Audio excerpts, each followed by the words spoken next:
नमस्ते बच्चों, आज हम लोग गद्य संकलन का जो पहला पाठ है पुत्र प्रेम, जिसे प्रेमचंद ने लिखा है, उसको हम लोग उसकी महत्वपूर्ण बिंदुओं पर हम लोग आज चर्चा करेंगे। तो सबसे पहले हम लेखक परिचय थोड़ा सा जान लें। प्रेमचंद, जिन्हें उपन्यास सम्राट या कहानी सम्राट कहा जाता है, इस नाम से भी उन्हें जाना जाता है। प्रेमचंद हिंदी साहित्य के अमर कलाकार हैं। यह उपन्यास सम्राट के नाम से जाने जाते हैं। इनका जन्म 1880 में काशी के निकट लमही नामक गांव में हुआ था। इनके बचपन का नाम धनपत राय था। इन्हें बचपन में बड़ी कठिनाइयों का सामना करना पड़ा, यानी इनको गरीबी का सामना करना पड़ा था। बहुत मुश्किल से इन्होंने अपनी पढ़ाई लिखाई पूरी की थी। जब ये 16 वर्ष के थे तभी इनके पिता का देहांत हो गया था, जिसके कारण इनका बचपन आर्थिक संकट में बीता।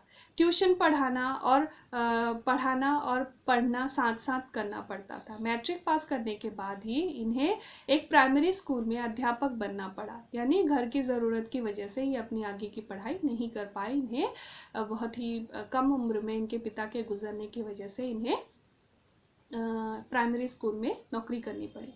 नौकरी के दौरान ही इन्होंने बीए पास किया, यानी किसी तरह से, क्योंकि इनको उच्च शिक्षा की आकांक्षा थी तो इन्होंने अपनी आकांक्षा पूरी की। इसके बाद ये शिक्षा विभाग के स्कूलों में सब डिप्टी इंस्पेक्टर नियुक्त हुए, यानी आगे और बढ़े और ये सब डिप्टी इंस्पेक्टर बन गए। सन 1936 में साहित्य की सेवा करते हुए माँ सरस्वती के इस पुत्र का देहांत हो गया, यानी बहुत ही कम उम्र में इन्होंने इस पृथ्वी को छोड़ दिया। अगर वो रहते तो शायद और बहुत कुछ हमारे साहित्य के लिए कर सकते थे। इनकी प्रमुख उपन्यास जो है वो सेवा सदन, वरदान, गोदान, गवन, कर्मभूमि, रंगभूमि आदि।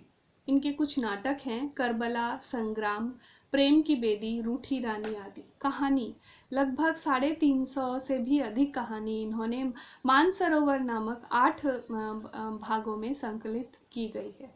निबंध, साहित्य का स्वरूप, कुछ विचार आदि इन्होंने भी लिखे हैं। इनकी भाषा, मुंशी प्रेमचंद जी की भाषा सरल, मुहावरेदार, रोचक तथा प्रवाहमयी है। भाषा भावों के अनुसार सरल अथवा गंभीर रूप धारण कर लेती है। सूक्तियों के प्रयोग से भाषा में प्रवाह एवं सुंदरता दृष्टिगोचर होती है। संस्कृत के तत्सम एवं तद्भव शब्दों का भी प्रयोग मिलता है। भाषा पात्रानुकूल है। अपरिचित पात्र के संवाद से ही पात्र का परिचय मिल जाता है कि वह किस धर्म को मानने वाले हैं, ग्रामीण है या शहरी है, शिक्षित है या अशिक्षित। भाषा में उर्दू तथा फारसी शब्दों का बहुतायत से प्रयोग मिलता है। भाषा बोलचाल की भाषा है और जिसमें रोचकता आदि से अंत तक बनी रहती है। इस प्रकार इनकी भाषा सजीव, सरल तथा भावों को व्यक्त करने में सफल हुई है। ये इनकी भाषा शैली है प्रेमचंद जी की। अब हम लोग पुत्र का प्रेम, यानी पुत्र किस तरह से होता है, किस तरह से माता पिता अपने पुत्र को प्रेम करते हैं, इसी को लेकर एक वास्तविक कहानी इन्होंने यहाँ पर प्रस्तुत की है कि कुछ लोग किस तरह से अपने पुत्र को प्रेम करते हैं और कुछ लोग जो है वो पैसों को कितना महत्व देते हैं और कुछ लोग मनुष्य को या अपने रिश्तों को कितना महत्व देते हैं। इस कहानी से हमें ये पता चलती है। बहुत ही मार्मिक कहानी है, बहुत ही मन को छूने वाली ये कहानी हमें इस कहानी से हमें बहुत सारी बातों के बारे में पता चलता है। तो कहानी का सारांश आज हम करेंगे। तो पुत्र प्रेम एक ऐसे व्यक्ति की कहानी है जिस पर बाप बड़ा ना भैया, सबसे बड़ा रुपया वाली कहावत जो है वो चरितार्थ होती है। यानी हमारे जीवन में पुत्र से भी या सभी रिश्तों से बड़ा जो है वो पैसा है, उसी के बारे में इस कहानी में बताया गया है। तो कहानी के बहुत ही कम पात्र हैं। बाबू चैतन्य दास हैं, उनके 2 पुत्र हैं, प्रभुदास और शिवदास, और उनकी पत्नी जो है वो तपेश्वरी है, और एक डॉक्टर का यहाँ पर वर्णन किया गया है। केवल यही कुछ मुख्य पात्र हैं, और मुख्य रूप से पात्र जो है वो चैतन्य दास है, और उनका बड़ा पुत्र उनका बड़ा जो पुत्र है वो प्रभुदास है, उसके बारे में ही इसमें बताया गया है। तो बाबू चैतन्य दास पेशे से वकील हैं, तर्क वितर्क में माहिर हैं, यानी डिबेट में वो एकदम एक्सपर्ट हैं।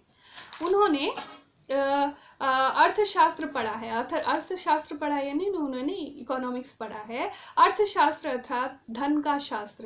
धन कमाने की विद्या तो समझ में आती है, पर उन्हें पूंजी को खर्च करने की कला भी पूर्ण रूप से सीखी थी, यानी खाली पैसे कमाना ही नहीं सीखा था, उन्होंने पैसे को किस तरह से खर्च किया जाए ये भी उन्होंने बहुत अच्छी तरह से अर्थशास्त्र पढ़ते हुए सीखा था। यदि किसी विशेष व्यक्ति अथवा विशेष वस्तु पर खर्च करने की बात होती, तब वह उससे प्राप्त होने वाले लाभ हानि का विचार करते। यानी जब हम लोग पैसे खर्च करते हैं तो पैसे खर्च करने से या किसी चीज़ की ज़रूरत अगर हमको है तो उससे वो सोचते हैं कि उस चीज़ को हम लोग खरीदेंगे तो उससे मुझे कितना लाभ होगा, मेरे परिवार को कितना लाभ होगा, मेरे समाज को कितना लाभ होगा। इस बात को वो भली भांति यहाँ पर सोचते थे, इसीलिए कह रहे हैं कि उससे प्राप्त होने वाले हानि लाभों पर वो विचार करते, अपने तर्कों से सोचते कि इससे क्या लाभ हो सकता है, यानी अपने ही दिमाग में वो लॉजिक निकालते कि इससे क्या मतलब किसको लाभ हो सकता है।